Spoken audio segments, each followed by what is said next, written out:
Troll is Netflix's #1 movie in the world after a surprisingly good launch for this little underdog of a movie. And with that success, we thought, why not make more videos on this new kaiju flick? This time, focusing on the true star of the movie, the Troll itself. If you found yourself wanting to learn more about the Troll from the movie, and its origins both in and out of the story, this is the video for you. So we're gonna head on over to the BESTIARY and break down what information there is on this mighty monster, and uncover some interesting facts about the trolls of Norwegian myth. So make sure and comment down below what your favorite aspect of the troll was so we can see if we think alike. And to help the algorithm get going because, well, this isn't a MonsterVerse video. So to avoid any more time being wasted, let's get to this monster breakdown.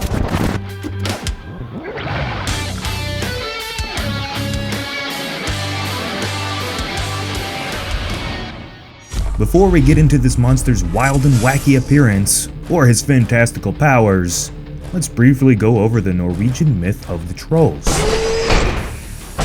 Norwegian trolls have been spoken of for as long as people can remember, but due to much of Norse mythology being only spoken and not written down anywhere, solving the mystery of where this myth came from and understanding which interpretation is the most accurate over thousands of years of stories being told is almost impossible.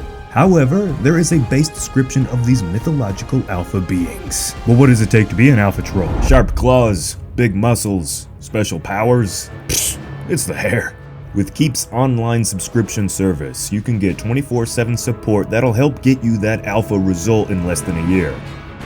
When 2 out of 3 titans start to go thin up top before the age of 35, if you want to stay on top like Godzilla, you're gonna need Keeps.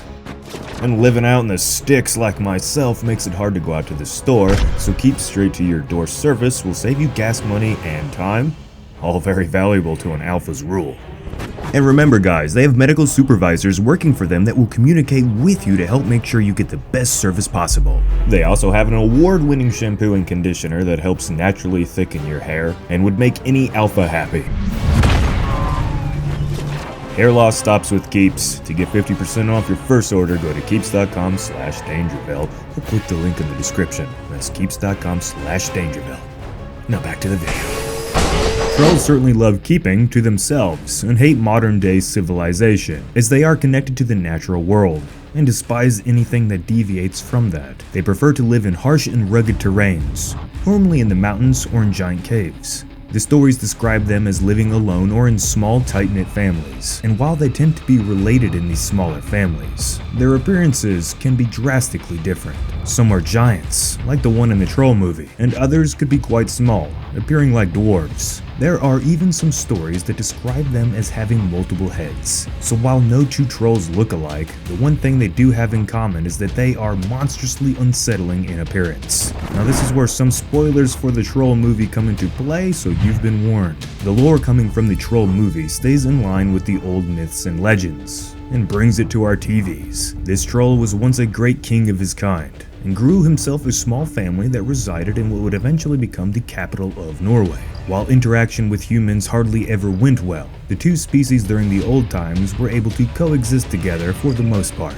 but that all changed when modern religion, specifically Christianity, came into the fold. With this new look on life, all connections to the pagan or old world were slowly eradicated, including the trolls. While our king troll was lured away and then trapped deep in the mountain, his family was ambushed and slaughtered.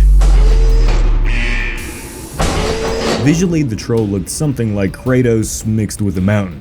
Sporting a humanoid body, the monster looks eerily close to a human, although it's anything but. Its massive head sports exaggerated features like that big grandpa nose, and those teeth that rival the mighty Kong's. Its muscular but not over-the-top body slightly resembles what the body of a 50-some-year-old man would look like who loves hard work and being active. Now its flesh appears to be ripped right off the earth, even down to the color of this monster, as it was made from rock, dirt, and vegetation. Speaking of which, the hair on the troll's body appears to be made of what look like small branches, vines, and other mountain flora that resides in this beast's natural environment. Now let's go over some of the troll's power traits. He has a rock hide that is capable of taking most human weaponry with little damage done to it. Bullets, rockets, tank rounds, everything does minor damage, and the little bit of damage that the troll does receive is instantly negated due to the beast's insanely fast healing and restoration capabilities. And if the troll needs to go into hiding, its natural camouflage with the Norwegian environment can allow it to hide right on top of you. All this sounds very good for the troll, but not without some drastic downfalls.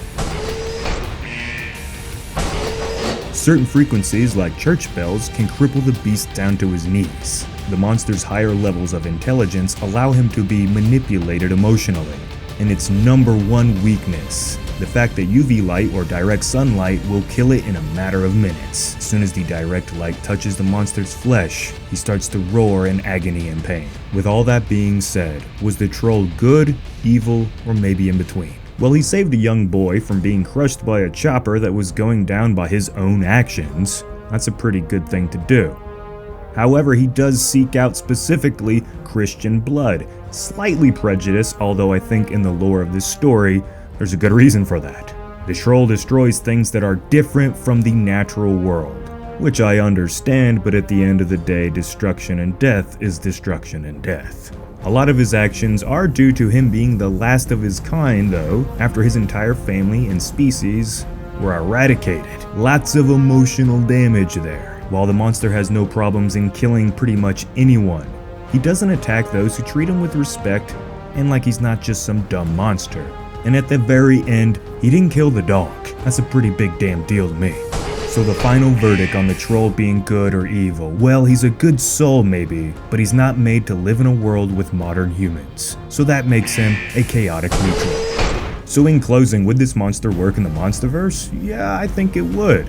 And perhaps someday we'll see a troll-like monster from Norway popping up somewhere in the deep Monsterverse lore. And that would be just prime.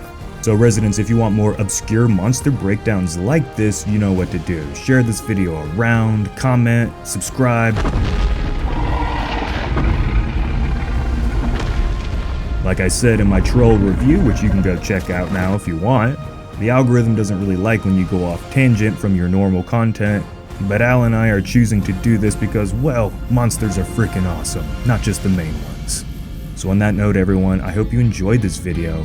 And as always, this has been Jacob, and I'll see you in the next one.